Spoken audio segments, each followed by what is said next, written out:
Alright, Doug, so as a training wheels to the Brownie McGee song, which has so much more going on in it, percussive part, bass line, high part, big, weird, sprawling chord changes, we're looking at this Skip James riff from the central riff to his song Hey Hey.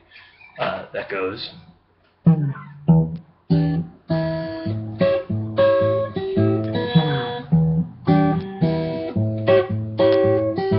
So let's break that down. I'm doing this thing on the one where I go, let's just put that aside. You're going to be able to do that. So we're going to start on beat 2. Because the idea really goes boom, ding, dum, ding, ding, ding, ding, ding, even if that's on the down. So we really start thinking about the idea in our head as being there. There's this weird thing on the end. But if you never even got to the weird thing, if you just got through the sequence, pausing, that'd be fine. At the heart of the whole thing is keeping a sense of the upbeat. Even though in the first little section where we're doing this, that we're only playing on the downbeat. The reason we're picking this is because the left-hand part is really, really easy within the confines of stuff that's still like at all interesting. Not like C, F, G easy, but you know, we're just going from here to another chord group you're familiar with. If you were going to go over the left-hand part, you could just go and then. You know, in fact, why don't you just do that in your practice now? So we're just on the 2 high strings. Our right hand's on strings 1, 2, and 3. It's going to remain there. So I'm just going, 2 high strings with my first finger, and then I'm going to the D7 shape up here at the 9th fret.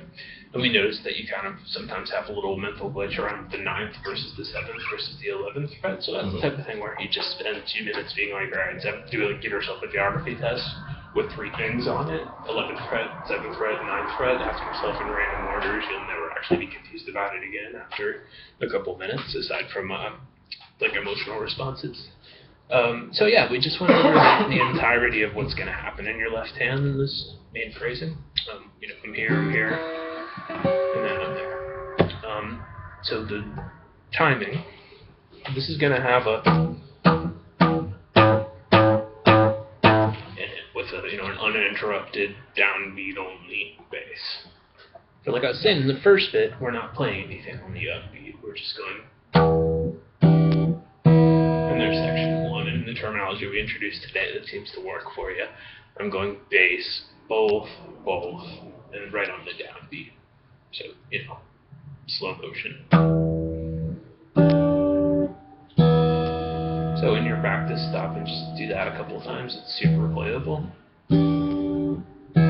The thing to do is not speed it up, not loop it. The worst possible thing would be to like make up a little song that goes.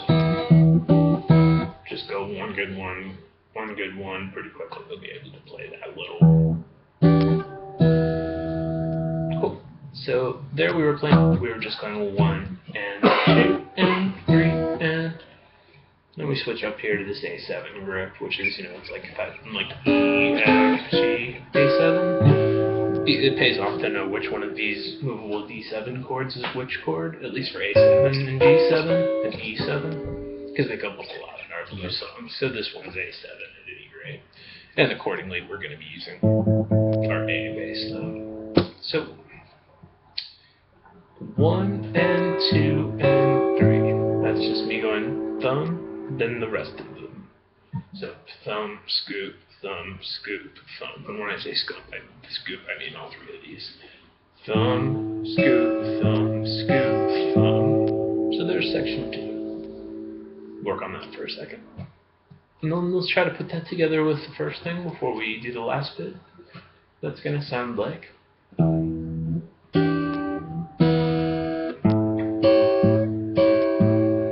Thinking about it consciously, we'll find we actually accidentally, so to speak, end up going.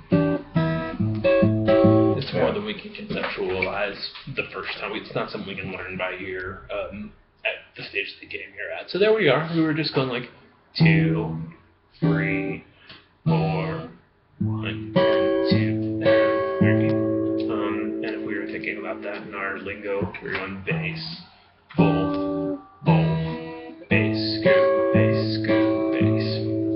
So that leaves us on beat 3, and that sounds like that's what we're up to. Okay. There it is in tempo. Cool.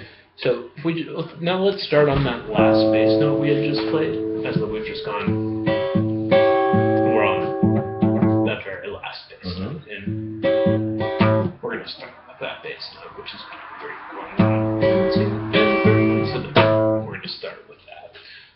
And left hand wise, right hand wise, now we're going to go bass. And we're going to hit the second string. Then we're going to do what I call a pinch, where you strike your index finger and your thumb at the same time. So it's going to followed by, and you know, just allow now for there to be a section in time where you just go however long it takes. Right hand part, I'm going, you know, high fingers. I'm just going bing bong, and as in, and it's so that's bass, high, both, or you know, bass, high, pinch. So, you know, stop, kick it at that, and then without going back to the beginning, let's tack that on to the end of the other A7 thing, which went, there's the only other thing, right? So, yeah. And when you get to this point in the video, you'll actually already be able to play this particular, so yeah, we are, I'm just pausing for the sake of there's that thing, and then the thing we just did. Which, you know, against this that you will have just been working on. Okay. And, you know, so here's how it sounds. That's got uninterrupted thumb. Go ahead. 1 and 2 and 3 and 4. And that's the thing where we really just hear if we're listening, but it's actually. Been deliberately not getting to the last note just because this is all occurring in this script. The last note's just we hit the second string of it, as in, you know, 3 and 4 and yeah. So that's in, you know.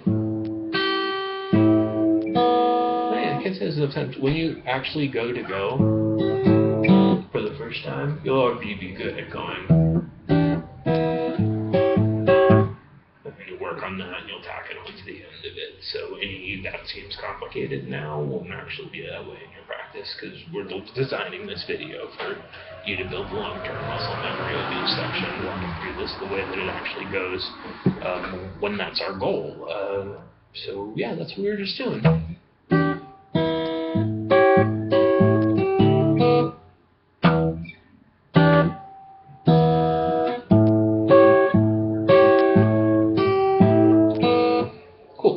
To their website, if you want to do it reoccurring, there's a at the end. So I'm sliding the E on the bass string and back out. And that's on actually beat 1, strangely enough. We were going 2, 3, 4, 1 and 2 and 3 and 4 and 1. Just strangely, the riff definitely starts.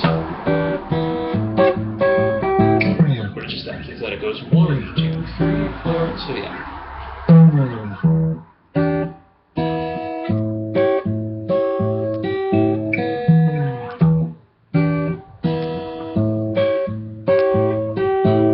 But if you got to here, it's because you're already sick at going.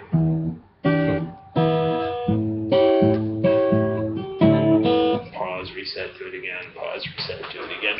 And similar concepts are going to come up in all the picking high note, low note blues stuff.